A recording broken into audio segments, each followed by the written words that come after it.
જય સ્વામિનારાયણ તમામ વાલા હરિભક્તોને આપ સૌનું ફરી એકવાર સ્વાગત છે મારી યુટ્યુબ ચેનલ BAPS પરવાણીની અંદર।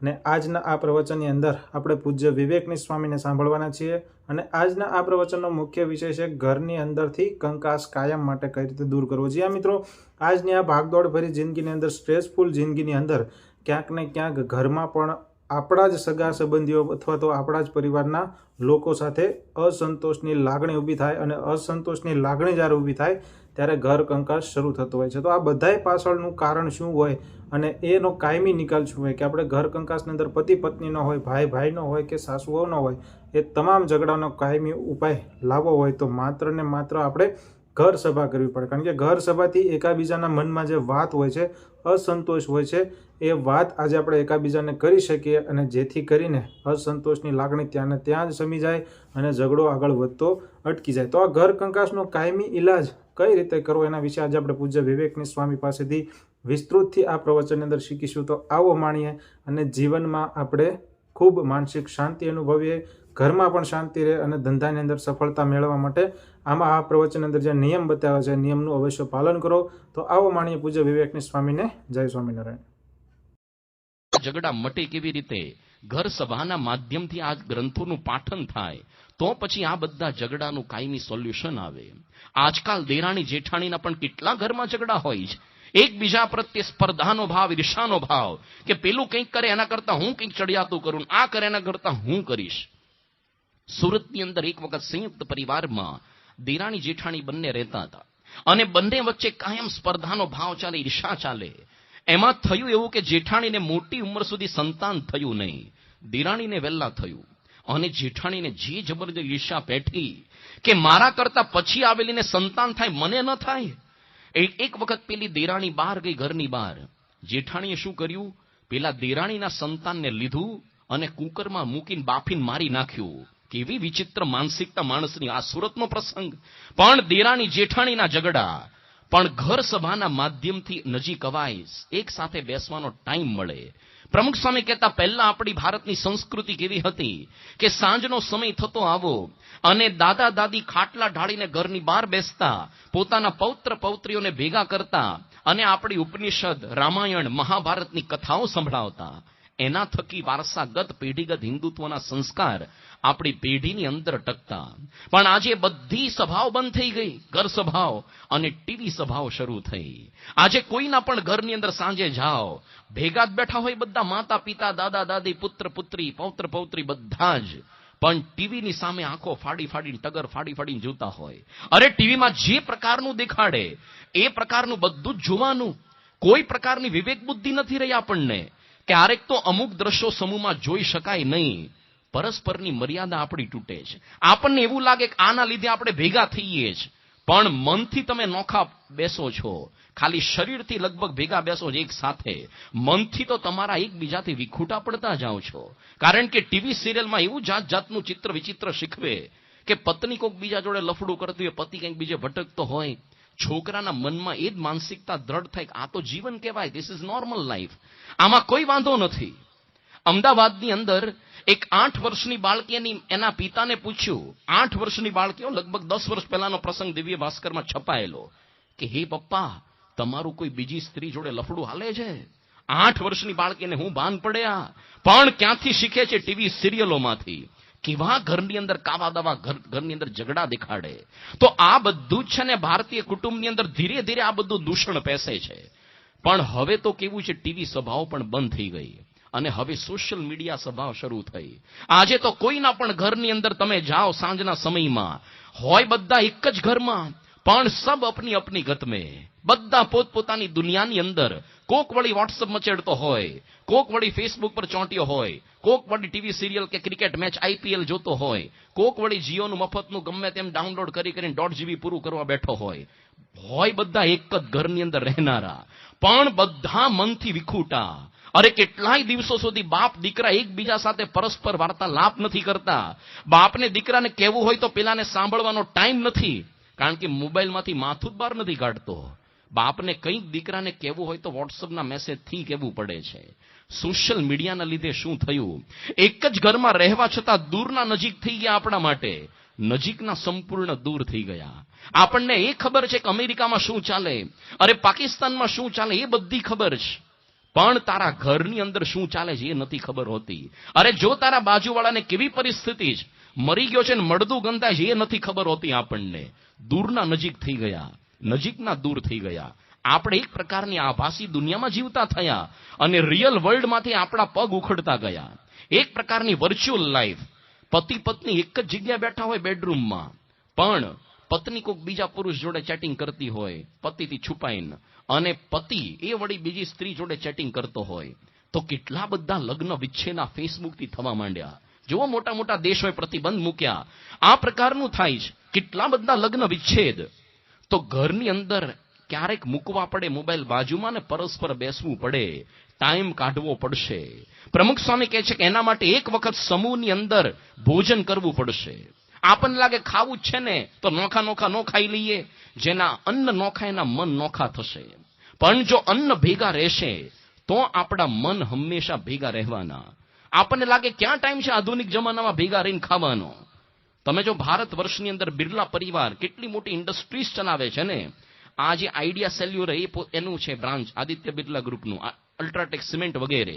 આટલો મોટો પરિવાર છે છતાં પણ હજી એકતા ટકી રહી છે, લોકોમાં નોખા નથી પડ્યા. એની બાજુમાં જ પેલો એન્ટિલિયાનો બંગલો અંબાણી બ્રધર્સનો છે, એ નોખા પડી ગયા, મુકેશભાઈ, અનિલભાઈ. આ લોકો હજી સંયુક્ત પરિવારમાં જોડાઈ રહ્યા. કેમ? કારણ કે એની મોટી ઉંમરની જે દાદીમાં છે અત્યંત રૂઢિચુસ્ત છે પારિવારિક એકતામાં. ઘરની અંદર કાયદો છે કે રાત્રે 8 વાગે બધાય ઘરની અંદર આવી જવાનું, કોઈ પણ પ્રકારના કામ ધંધા મૂકી દેવાના, અને દરેકે પોતાના મોબાઈલ સાયલેન્ટ મોડ પર કે સ્વિચ ઓફ કરીને મૂકી દેવાના, જમા કરી દેવાના, અને 2 કલાક સુધી ભેગા બેસીને ફક્ત જમવાનું કે ભોજન કરકે પછી ગપ્પા મારવાના. તો રોજ આ લોકો 2 કલાક ભેગા બેસે, જમે, વાતચીત થાય. પારિવારિક એકતા એનાથી ટકતી હોય છે. કારણ કે એનાથી શું થાય, ઘરની અંદર સમૂહ ભોજન કરવાથી આપણે છોકરાઓ આપણી સાથે જમે તો છોકરાઓ ખાલી માતા પિતાનું આને પીરસેલું ભોજન નથી જમતા, પણ એની માતા પિતાનો સ્નેહ જમે છે. પરદેશની અંદર તો એ લોકોએ સર્વેક્ષણ કર્યું કે જે પરિવારના છોકરાઓ માતા પિતાની સાથે સમૂહમાં ભોજન લેતા હોય છે એ લોકોના જીવનની અંદર ફાસ્ટ ફૂડ એ લોકો ઓછું ખાય છે.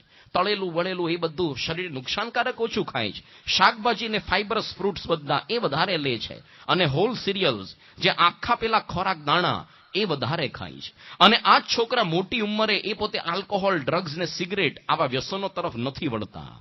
તો કેટલું ઘરની અંદર પરિવર્તન થાય જો સમાજ સુધરે. આપણે ઘણી વખત બણગા મોટા મોટા ફૂકીએ કે વિશ્વને બદલી નાખો, આમ કરો તેમ કરો, પણ પ્રમુખ સ્વામી કહેતા જો ઘર સુધરે તો પછી સમાજ સુધરે, સમાજ સુધરે તો દેશ સુધરે, અને દેશ સુધરે તો વિશ્વ સુધરે.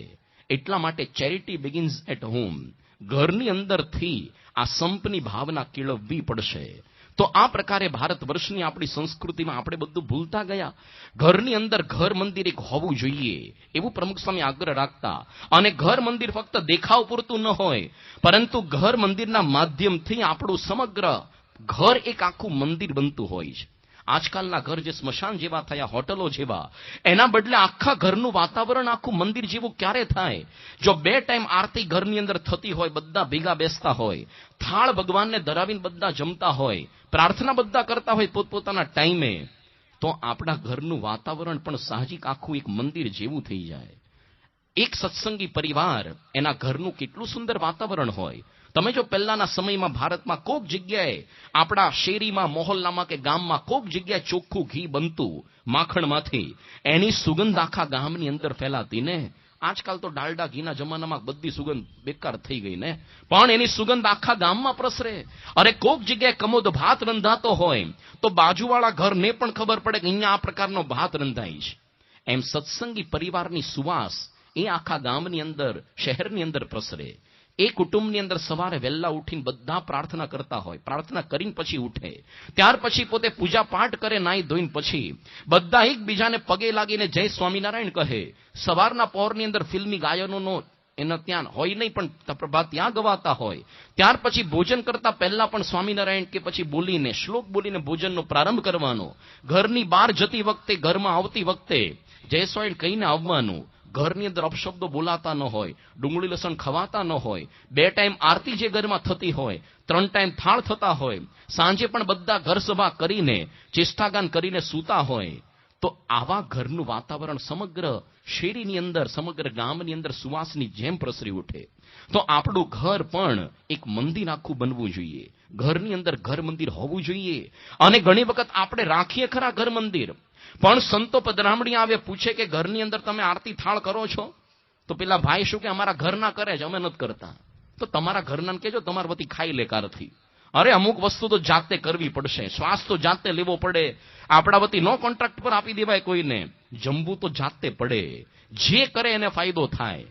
પણ આપણે નહીં કરીએ તો આપણા છોકરાઓ પણ કોઈ દિવસ નહીં કરે. આપણા છોકરાઓ શ્રેષ્ઠ અનુકરણ કરનારા હોય છે. એ જોતા હોય છે બધું કે જો મારી માતા રોજ આરતી કરે, થાળ કરે, અને એ જ વખતે મારો બાપ છાપા વાંચતો હોય, વોટ્સઅપ મચેડતો હોય છે. છોકરા જિંદગીમાં નહીં કરે. પણ એ તમને બંનેને જોશે. છોકરાને કહેવું નહીં પડે કે છોકરા દંડવટ કર, આરતી કર, સામેથી કરશે. તો ઘરનું વાતાવરણ આખું સંસ્કારમય આપણું બનવું જોઈએ. ઘરમાં ઘર સભા થાય તો આ પ્રકારના પ્રશ્નોનું સમાધાન આવે. આજે મોટા ભાગના પ્રશ્નો પતિ પત્નીના ઝઘડાના હોય છે. કારણ કે આપણે લગ્ન તો કર્યા, પણ સ્વાર્થથી આપણી આખી દુનિયા છે. ક્યારેક એકબીજા પ્રત્યે મમત્વ જ નથી હોતું. અને એ મમત્વના અભાવની અંદર આપણે ફક્ત છે ને સમજવા નથી પ્રયત્ન કરતા, એકબીજાની સાથે કોઈ દિવસ શાંતિથી વાર્તાલાપ નથી કરતા. આજકાલની પત્નીઓને હંમેશા પતિ તરફથી અપેક્ષા રહે, પ્રશ્નો રહ્યા કરે કે અમને વ્યવસ્થિત સમજતા નથી. અરે પોતાના સાસરિયા પક્ષને બહુ મહત્વ આપે છે, અમારા સંબંધી પિયરિયાઓને કોઈ દિવસ ગણકારતા નથી. અને ઘરની અંદર આડેધડ બધી વસ્તુઓ મૂકે છે. છોકરાઓને પણ જવાબદારી અમારા પર નાખી દે છે. અને વારે વારે સૂચન કર્યા કરે કે આમ નથી કરતી, તું આમ નથી કરતી. આ પ્રકારની હંમેશા પત્નીઓને પોતાના પતિ તરફની એક પ્રકારની ફરિયાદ રહે. અને આજકાલના પતિઓને પત્ની તરફની કેવી ફરિયાદ હોય છે? અરે ઘરની અંદર માંડ શાંતિ માટે સાંજે આવીએ, પણ એટલી કચકચ કચકચ કરીને માથું દુખવી નાખતી હોય છે. છોકરાને અમારા વિરુદ્ધમાં ભરમાવે, વાતું કરે બધી. અને કંઈક રસોઈમાં સૂચન કરીએ, સીધી સલાહ આપે કે તમારી રીતે હોટલમાં જમી આવજો, જાઓ. સહેજ પણ સ્વીકારવું નથી અમારું કોઈ સૂચન. અરે કોઈ એને શોપિંગનો અનુભવ નથી, છતાં કેટલા બધા બિનજરૂરી ખર્ચા પોતે બેઠા બેઠા કર્યા રાખે. આવે દુકાનની અંદર ફાલતુ વસ્તુઓ લીધે રાખે. આ એકબીજા પ્રત્યેનું કેમ આટલા બધા પ્રશ્નો મનમાં ઊભા થાય છે? કારણ કે કોઈ દિવસ શાંતિથી બેસીને આપણે વાર્તાલાપ નથી કરતા. ઘર સભા એટલે કરવી પડે, એકબીજાને સમજી શકીએ શું મનની અંદર એકબીજા પ્રત્યે પ્રશ્નો ચાલી રહ્યા છે. પણ એક સામાન્ય વસ્તુ આપણે નથી સહન કરી શકતા. આજે તમે જો ઘણી વખત સામાન્ય જે છૂટાછેડા મોટા મોટા થાય એની પાછળ કારણ તો બહુ સામાન્ય હોય છે. 2007ની સાલની અંદર ટાઈમ્સ ઓફ ઇન્ડિયા છાપાની અંદર સર્વેક્ષણ આવેલું કે જેટલા લોકો છૂટાછેડા લે છે એના પ્રશ્નો જોવા જાવ તો કોઈ દમ નથી હોતો. પ્રશ્નો એવા હોય કે પેલા પતિને પંખો ચાલુ રાખીને સૂવો હોય, અને પેલા છે ને પત્નીને બંધ કરીને સૂવો હોય. પેલા પતિને છે ને ફર્નિચર આ દિશામાં ગોઠવવું હોય પૂર્વમાં, પેલાને ઉત્તરમાં ગોઠવવું હોય. પત્નીને ઘરનો છે ને લીલો રંગ ગમે ને પેલાને પીળો રંગ ગમતો હોય. સામાન્ય બાબતોની અંદર છૂટાછેડા પર આવી જઈએ. અને આ છૂટાછેડાની અંદર બિચારા બાળકો પીસાય. મોટા ભાગના દુનિયાની અંદર જે આતંકવાદીઓ કે પછી મવાલીઓ કે ડોન લોકો પાકતા હોય છે, એ બધા કેવા હોય છે? નાનપણની અંદર એના માતા પિતા છૂટા પડ્યા, બાળકો રખડી પડ્યા, અને એ લોકોને નાનપણની અંદર કોઈએ મમતા સ્નેહ ન આપી. એમાંથી સમાજના એક અનવોન્ટેડ એલિમેન્ટ્સ, આ બધા અનસોશિયલ એલિમેન્ટ્સ ઉભા થતા હોય છે. તો ઘરનું વાતાવરણ ક્યારે સુધરે કે ઘરની અંદર પતિ પત્ની ક્યારેક ભેગા બેસે અને એકબીજા સાથે વાર્તાલાપ કરે. વાર્તાલાપ કઈ બાબતમાં? ભગવાનની બાબતો, એકબીજાના મનનું સમાધાન થાય. પણ એકબીજા પ્રત્યે જાત જાતની ગેરસમજ લઈને આપણે ફર્યા કરતા હોઈએ છીએ. એક વખત એક ઘરની અંદર નવી વહુ પરણીને આવ્યા. હવે જે ઘરની અંદર આવ્યાના પતિ તો બહુ જ પૈસે ટકે સમૃદ્ધ સુખી હતા, પણ એનો સ્વભાવ બહુ વિચિત્ર હતો. એટલે સવારના પોરથી પોતે ધમકી આપવાનું શરૂ કરે કે જો ગરમ પાણી બાથરૂમમાં હાજર કર, નહીતર. અને વો બિચારી પારેવાની જેમ ફફડ્યો કે આ તો સીધો ધમકીની અંદર જ વાત કરે છે, આમ કર નહીતર. પછી કહે છે ચલ નાસ્તો ગરમા ગરમ ટેબલ પર લાવી દે, નહીતર. વહુને થયું કે આ તો કેવો વિચિત્ર ધણી છે, જ્યારે હોય ત્યારે ધમકીમાં જ કહેવાનું. એટલે વહુ બિચારી ફફડતી હતી. અને થયું કે શરૂઆતની અંદર ઇમ્પ્રેશન હારી રખાય, ચલો ફટાફટ કામ કરી દે, પછી જોયું જશે. અને એમ કરતા કરતા તો આખો દી ધમકીમાં જ પસાર થાય. 15 દિવસમાં તો દુબળી પાતળી થઈ ગઈ પેલી વહુ. એટલે બાજુની અંદર એક ડોશીમાં રહેતા હતા. એણે વહુને બેસાડી કે બેટા શું થયું તને? અરે તું આવી તો કેટલી સરસ તારી તબિયત હતી અને કેમ સાવ આવી દુબળી પાતળી થઈ? પેલી વહુએ કીધું કે મારા સાસુ કેવી વિચિત્ર છે, જો શૂર્પણખાના અવતાર જેવી છે. આ પેલી શું મારી કહે છે કે આ મારો પતિ કેવો વિચિત્ર જ કે સવારના પોરથી ધમકીમાં જ વાત શરૂ કરે કે ગરમ પાણી કરી દે નહીતર, ગરમા ગરમ રસોઈ તૈયાર રાખ નહીતર, ધમકીમાં જ બધી વાતો કરવાની. એટલે હું તો ફફડે રાખું છું. સાસુ કે હવે એવું કરજે, કાલે તારો ધણી એવું કહે ને કે ગરમ પાણી કરી દે નહીતર, તારે પૂછવાનું નહીતર હું કરશો જાઓ. તો ઓલી કે હાલે આવું સાસુમાં હું કહો છો તમે, આવું ન કહેવાય. કે બાજુવાળા ડોશીમાને કીધું કે આવું થોડું કહેવાય કે ચિંતા ન કર, મને 50 વર્ષનો અનુભવ, કાંઈ નહીં થાય, જા 50 વર્ષનો અનુભવ છે, કશું જ નહીં થાય. પેલી હિંમત આવી ગઈ, ઓહો આ ડોશીમાને 50 વર્ષનો અનુભવ છે તો આપણે હું વાંધો જ કે. તો બીજા દિવસે એના ધણીએ સીધી ધમકી આપ્યો, એ ગરમા ગરમ પાણી મૂકી દે નહીતર.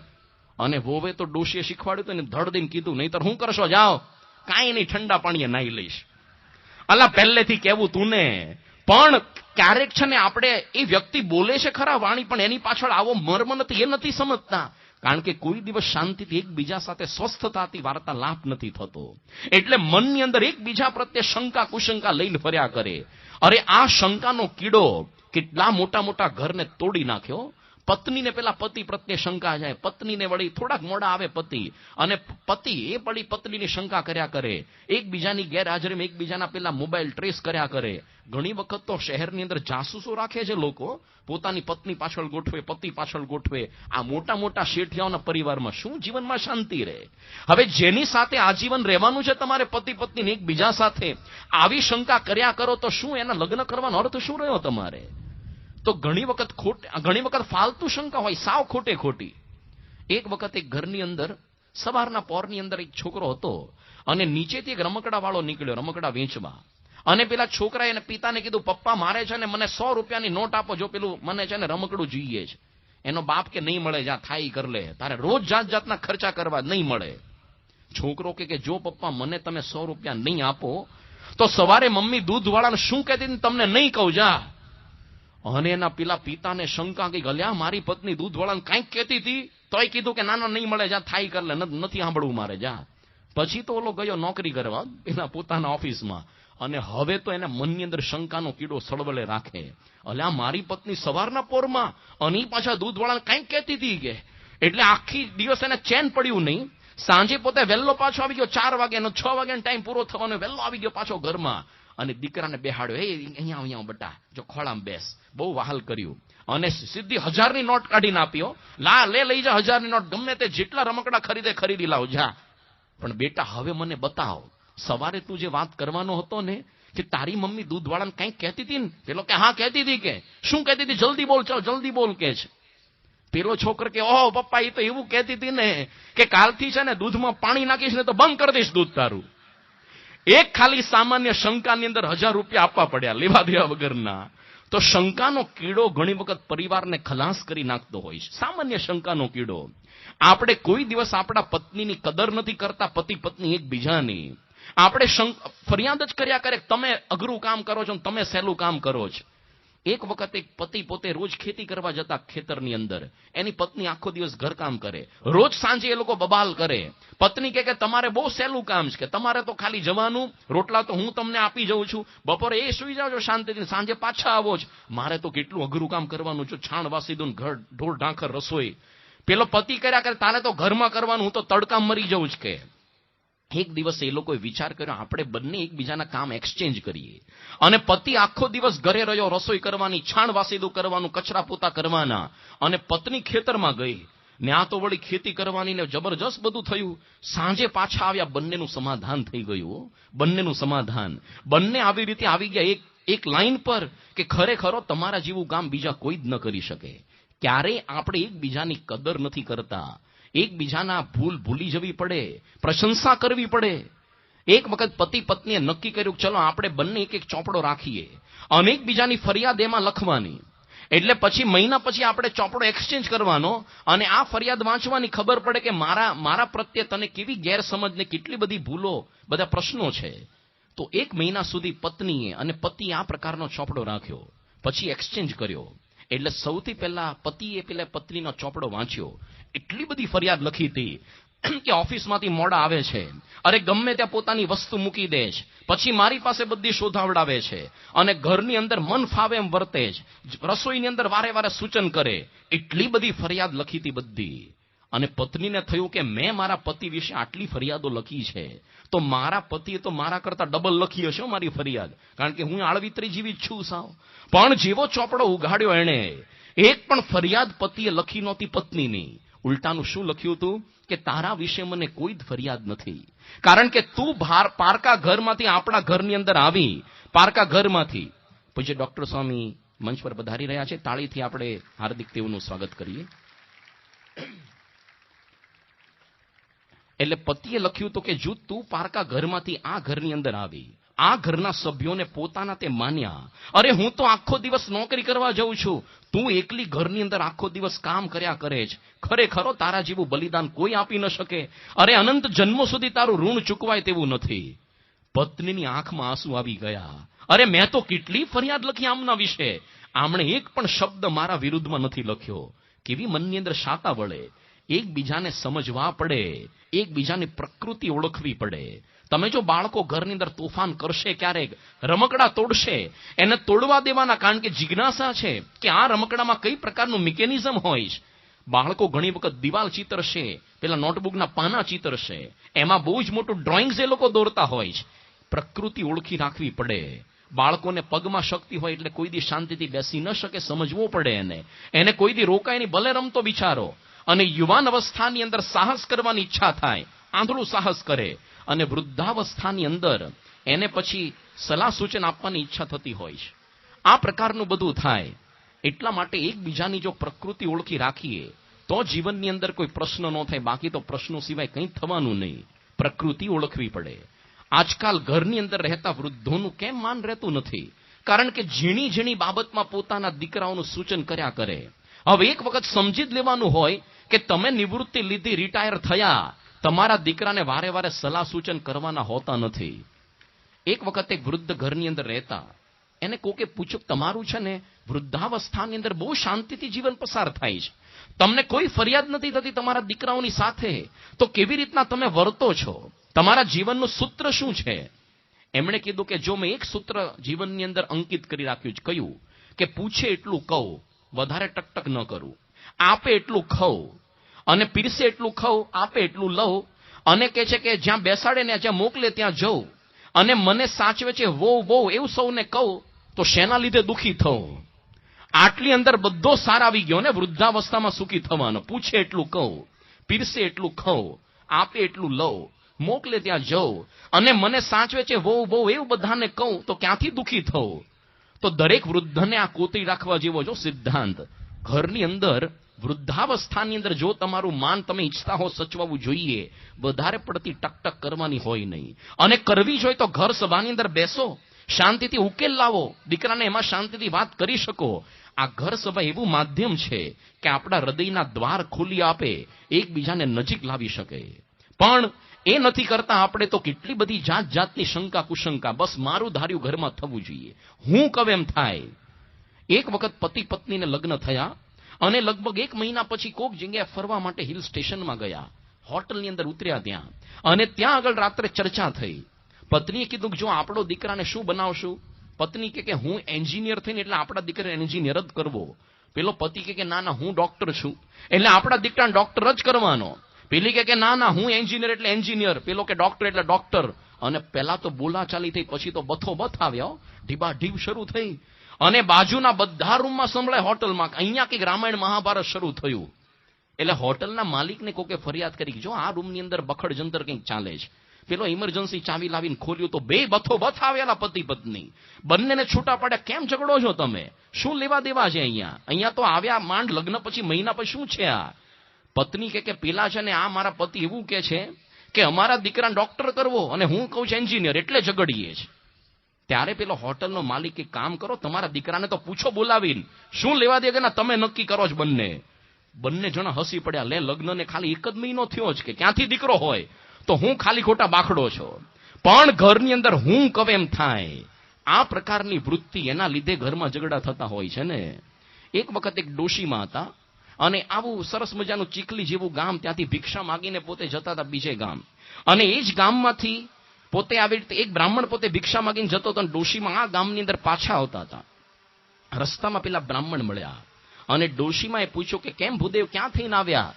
કે તમારા ગામમાં થઈને આવ્યા કે આ ચીખલીમાં ભિક્ષા માગીને આવ્યો? એમ અમારે પેલા વિસ્તારમાં ગયા હતા, સમરોલી બાજુ ગયા હતા ને કે છે, અમારી સોસાયટીમાં ન ગયા, રામનગર સોસાયટીમાં ત્યાંય ગયો કે, તો અમારા ઘરમાં ગયા કે નહીં? કે ત્યાંય ગયો. કે વોવે શું જવાબ દીધો? ભિક્ષા આપી તમને કે ન આપી? કે વોવે તો મને એવું કીધું કે ચાલતો થઈ જા બ્રાહ્મણ, કાંઈ નહીં મળે તને. અને ડોશી તો ધુઆ પુઆ થઈ, અલ્યા તને આવું કીધું, આવું કહ્યું, હાલ મારી સાથે ચાલ કે છે. એટલે બ્રાહ્મણ તો રાજી થઈ ગયો કે ડોશી તો હવે છે ને 1 મણ જેટલી કિંગ આપીને ભિક્ષા આપી દેશે. ડોશીનો સામાન ઉચકી લીધો, આવ્યા ઘરની અંદર. ડોશીએ બ્રાહ્મણને પેલા ઉભો રાખ્યો કે જો અહીંયા ઉભો રહે અમારા ઘરમાં. અને પછી વહુને બહાર બોલાવી, એ વહુ બહાર આવ કે છે. અને કીધું કે આ બ્રાહ્મણ ભિક્ષા માંગવા આવ્યો તો? કે આવ્યો તો ને. શું જવાબ દીધો તે? કે મેં તો ના પાડી દીધી, હાલતો તા બ્રાહ્મણ, કાંઈ નહીં મળે. ડોશી તો ધુઆ પુઆ થઈ ગઈ, અલ્યા તું તો આજકાલની આવેલી છો, આ ઘરમાં અનાદિકાળથી મારું શાસન ચાલે છે, તું શેની હુકમ ફાડે? કે ના પાડીશ ને તો હું પાડીશ, ચાલતો તા ભામટા, કાંઈ નહીં મળે. બોલો બ્રાહ્મણ કે લેવા દેવગરનો 1 માઇલનો ધક્કો ખવડાવ્યો, પણ ઘરની અંદર હું કહું એમ થાય. મારા દીકરાને હું કહું એન્જિનિયર તો એન્જિનિયર જ થવાનું, સાયન્સમાં તો સાયન્સમાં જ જવાનું. આ બધા પ્રશ્નોનું સમાધાન ઘર સભામાંથી આવશે. બેસવું પડશે સાથે, પતિ પત્નીના સંબંધો સુધરશે. ઘણી વખત લગ્ન પછી છે ને એટલા બધા ઘરમાં ઝઘડા થતા હોય છે. કે છે સંતો ઘણી વખત શરૂઆતની અંદર કોલેજની અંદર હોય પેલા યુવાન યુવતી, એટલે ચંદ્રમુખી જેવું દેખાય એને, કેટલી બધી શાયરીઓ લખે, આ બધું લખે. પછી લગ્ન કર્યા પછી સ્વભાવ બહાર ઝળકે, ઝઘડા થાય, એટલે પછી સૂર્યમુખી થાય, અને છેલ્લે જ્વાળામુખી થઈને ફાટે, આખા સંસારને વેરણ છેરણ કરી દે ને. એક વખત લગ્ન સમારંભ ચાલતો હતો અને એની અંદર પતિ પત્ની બંને આવી રીતે હસ્તમિલાપની વિધિ આવી.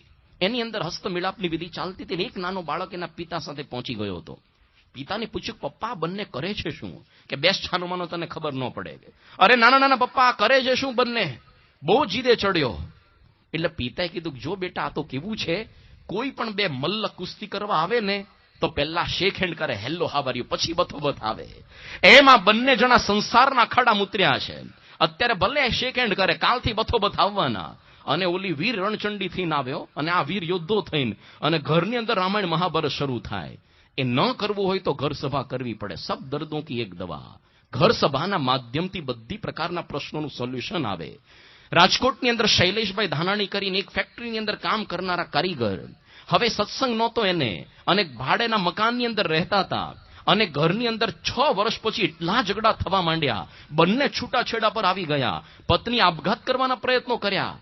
પણ એ વખતે બન્યું કે જે એના મકાન માલિક હતા એ વિનુભાઈ આપણા સત્સંગી હતા. એણે કીધું કે તમે કામ કરો, તમારે આટલા ઝઘડા થઈ છે ને, ઘર સભા શરૂ કરો. અમારા પ્રમુખ સાંઈ મહારાજે ઉપાય આપ્યો છે. અને શરૂઆતની અંદર આ પોતે શૈલેષભાઈ વાંચન કરે, ઘર સભામાં પત્ની બેસે નહીં. ધીરે ધીરે નજીક આવતી બેસતી ગઈ, ઘરના ઉંબરે બેસે, પછી નજીક આવી, પછી એટલો સુમેળ થઈ ગયો. આજે રાજકોટની અંદર બંને પાકા નિષ્ઠાવાન કાર્યકરો છે. અરે કેટલા બધા ઘરને ભાંગતા બચાવ્યા છે આ ઘર સભાએ. તો પતિ પત્નીના ઝઘડાનું સોલ્યુશન આની અંદર આવે. પ્રમુખ સાંઈ મહારાજ એક વખત 1977માં મુંબઈની અંદર હતા, અને બહુ જ મોટી પત્રની થપ્પી સ્વામી સામે પડી હતી. પત્ર લેખન સ્વામી કરતા હતા. એ વખતે સુરતના આપણા હરિભક્ત ધીરેન્દ્રભાઈ વીછીએ સ્વામીને પૂછ્યું કે સ્વામી આ બધા પત્રો શેના છે?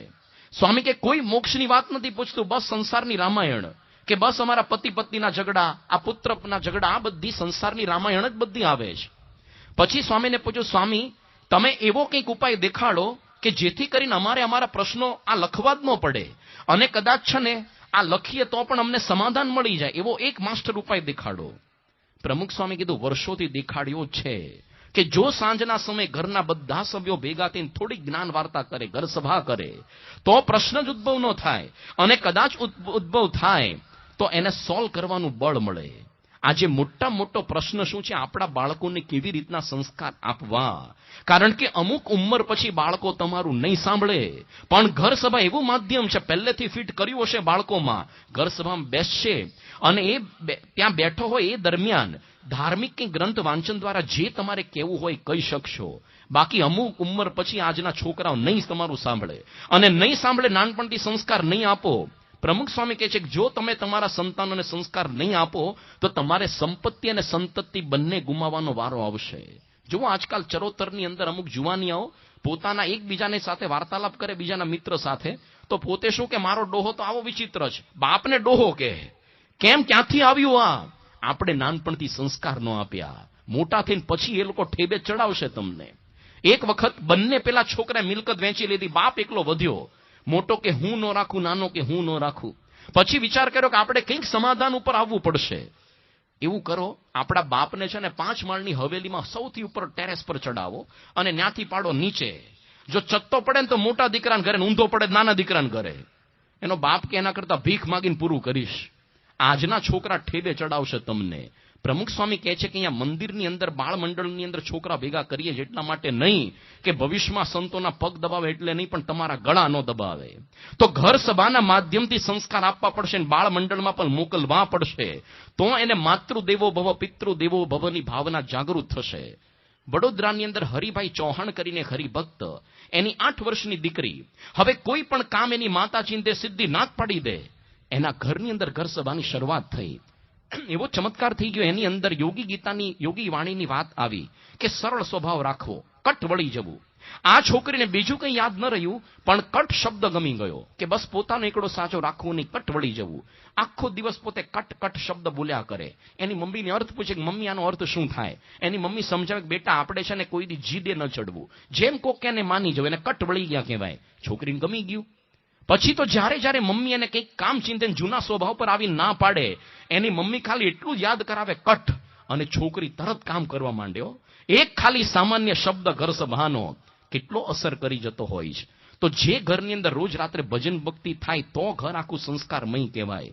જે ઘર હરિકથા નહીં, સંત નહીં મિજમાના, તા ઘેર જમડા ડેરા દેવે સાંજ પડે શમશાના. તમે જો ભાગવતની અંદર ઋષભદેવ ભગવાન રોજ પોતે ઘર સભા કરતા, પોતાના 100 પુત્રોને કહેતા કે હે દીકરાઓ, તમે આ છે ને ભૂંડ જેવા પંચ વિષય ભોગવવા માટે નથી ઉત્પન્ન થયા. દિવ્ય તપ કરો, તપો દિવ્યમ પુત્રકા યેન સત્વમ, જેનાથી તમારા આત્માની શુદ્ધિ થશે. એમાંથી સૌથી મોટા ભરત રાજા થયા, જે મોટી ઉંમરે રાજ્ય ત્યાગીને પોતે જતા રહ્યા. અને બાકીના જે 9 યોગેશ્વર થયા, એનાથી બીજા નાના 9 યોગેશ્વર, અને બાકીના 81 કર્મકાંડી બ્રાહ્મણો થયા.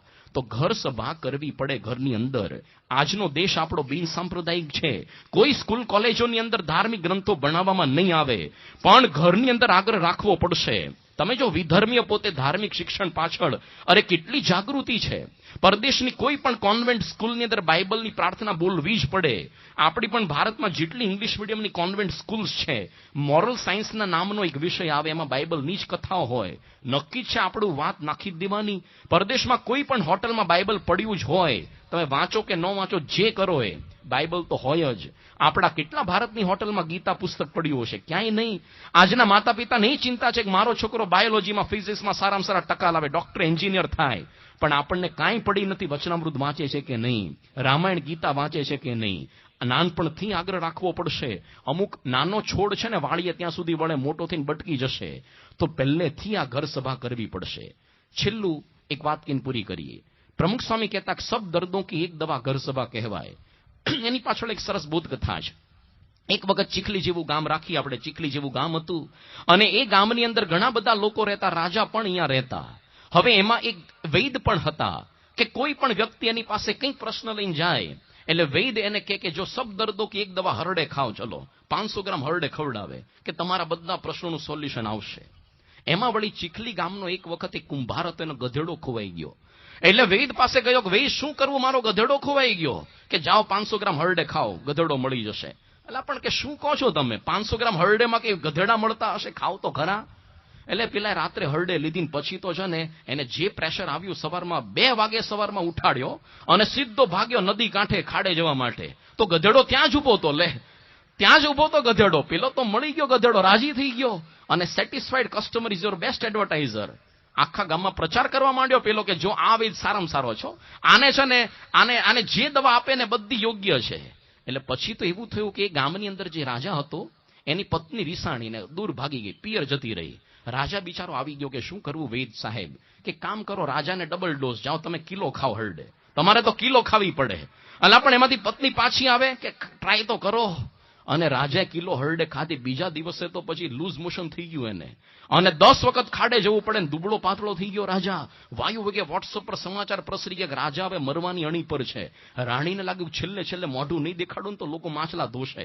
કેવી વિચિત્ર રાણી ભટકાણી. હાલો ભલે કે ભલે મરી જ જવાનો છે ને ક્યાં એની સાથે કાયમ રહેવાનું છે, મોઢું દેખાડતા આવીએ. આવી ગઈ પાછી રાણી. રાજા કે કેમ આવી? કે બસ મોઢું દેખાડો, કાયમ રહી જા. રહી ગઈ, સમાધાન થઈ ગયું. રાજાએ જાહેરાત કરી કે સારામાં સારો કહેવાય આવે લો, મને 1 કિલો હરડે ખવડાવી. રાણી પાછી આવી ગઈ. પછી એવું બન્યું કે એ ચીખલી ગામ ઉપર બાજુના રાજાએ આક્રમણ કર્યું. હવે આ જે રાજા હતો ચીખલી, એની પાસે 1000 જ સૈનિકો હતા, પેલાની પાસે તો 5000 હતા. પણ સામેવાળાને ખબર નહોતી કે આ ચીખલીના રાજા પાસે કેટલા સૈનિકો છે. અને ચીખલી રાજાને ખબર હતી કે આપણી પાસે આટલા જ સૈનિકો છે, એટલે બિચારો મૂંઝાણો. એને કીધું કે વેદ પાસે ગયો, શું કરવું ભાઈ? જો પેલા પાસે 5000 સૈન્ય છે, આપણી પાસે 1000 જ સૈનિકો. એક કામ કરો, બધા સૈનિકોને 500 ગ્રામ હરડે ખવડાવો, જાઓ. અને બધાને ખવડાવી દીધી હરડે. હવે આ બાજુ છે ને પેલા રાજાએ ખબર નહોતી કે આની પાસે કેટલું સૈન્ય છે. એટલે જે નદી કાંઠે આ બધા સૈનિકો રહેતા, રોજ ત્યાં ખાડે જવા આવતા નદી કાંઠે, તો સામેના ઝાડ પર નદીના સામે કિનારે જાસૂસો ગોઠવ્યા કે આમાંથી રોજ માથા ગણો સવારે કેટલા ખાડે જવા આવે છે સૈનિકો. એના પરથી આ લોકોનું સંખ્યાબળ ખબર પડશે. હવે આ તો આગલી રાત્રે 500 ગ્રામ હરડે ખાધી હતી ને, બીજા દિવસે એક વ્યક્તિ 10 વખત ખાડે ગયો, 10 વખત. અને પેલા ઝાડ પર ગણતરી કરવા માંડ્યા, 1 2 3 10,000 થયા. રાજાને વોટ્સઅપ પર મેસેજ મોકલ્યા, ભાઈ આમાં તો 10,000 તો થઈ ગયા છો, હજી આવતા જ જાય છે, ખૂટતા જ નથી, એક પછી એક ખાડે જવા આવે જ રાખે જ. રાજા કે ભાઈ આપણે આના પર આક્રમણ નથી કરવું, એમ નામ જીતી ગયા. સબ દર્દો કી એક દવા હરડે. એમ પ્રમુખ સ્વામી કહેતા કે સબ દર્દો કી એક દવા ઘર સભા. પતિ પત્નીના ઝઘડા હોય, સાસુ વહુના ઝઘડા, દેરાણી જેઠાણીના ઝઘડા, ભાઈ ભાઈના ઝઘડા, માતા પિતા પુત્રના ઝઘડા, પણ કરીએ તો કંઈક ફાયદો થાય. તો આ વર્ષે આપણી સંસ્થાએ આખો પ્રોજેક્ટ ઉપાડ્યો છે. હમણાં જે 17 જૂન આવશે રવિવાર, આના પછીનો પ્રમુખ સાંઈ પ્રમુખ વરણી દિન છે. ઘેર ઘેર ઘર સભાનું આયોજન. એ દિવસથી આપણે સંકલ્પ કરીએ કે આપણે સત્સંગીને ત્યાં તો હંમેશા ઘર સભા થવી જોઈએ. વિશેષ વાતો તો કાર્યકરો તમને તો જોઈને હરિભક્તો, ઘર કંકાસની અંદર ક્યાંક ને ક્યાંક અસંતોષ છુપાયેલો હોય છે. કોઈ ભાઈ હોય અથવા તો કોઈ ઘરના કોઈ પણ સભ્ય હોય, એમને જ્યારે અસંતોષ ઊભો થાય કે ઘરનું જે ભારણ છે એ મારી ઉપર છે અથવા તો ધંધાનું ભારણ મારી ઉપર છે, તો ત્યારે અસંતોષ ઊભો થાય અને એ લાગણી જ્યારે વ્યક્ત ન થાય ત્યારે ક્યાંક ને ક્યાંક ઘર કંકાસ જરૂરથી થતો હોય છે ઘરમાં. તો આ બધાયનું જે નિરાકરણ છે એ માત્ર રાત્રે 10 થી 15 મિનિટ જો ઘર સભા કરવામાં આવે જમીને, અથવા જેમાં પહેલાં જો ઘર સભા કરવામાં આપણે BAPSનો તો નિયમ છે, તો ઘર સભા એટલા માટે જ કરાવવામાં આવે છે કે જેથી કરીને અસંતોષની લાગણી કે એકાબીજાના મનમાં જે હોય એ ત્યાંનું ત્યાં જ રજૂ થઈ જાય અને એકાબીજાની વાત સમજવામાં સરળતા ઊભી થાય. તો આ બધી વાત કરવા માટે પૂજ્ય પ્રમુખ સ્વામી મહારાજે ઘર જે સભાનો નિયમ આપ્યો છે એટલા માટે જ આપ્યો છે. અને તમે જોશો BAPS સત્સંગોની અંદર સત્સંગી જે હોય છે એ હંમેશા ઝઘડાથી દૂર રહેતા હોય છે. આ બધાની પાછળ ક્યાંક ને ક્યાંક જે અસંતોષની લાગણી છે એને યોગ્ય સમય વ્યક્ત કરી દેવી જોઈએ, એ બધી વાત છુપાયેલી છે. તો આવા પ્રવચનો જોવા માટે મારી ચેનલને જરૂરથી સબસ્ક્રાઇબ કરો. વિડીયો ગમે તો લાઈક કરો, ચેનલને સબસ્ક્રાઇબ કરી નીચે જય સોમનાથની કમેન્ટ અવશ્યથી કરો. અને આજના આ પ્રવચનની અંદર આપણે શીખ્યા પૂજ્ય વિવેકની સ્વામી પાસેથી ઘર કંકાસનો કાયમી ઇલાજ. તો અમારો વિડીયો ગમે હોય તો નીચે જય સોમનાથની કમેન્ટ અવશ્યથી કરજો. તો આવો મળીએ નવા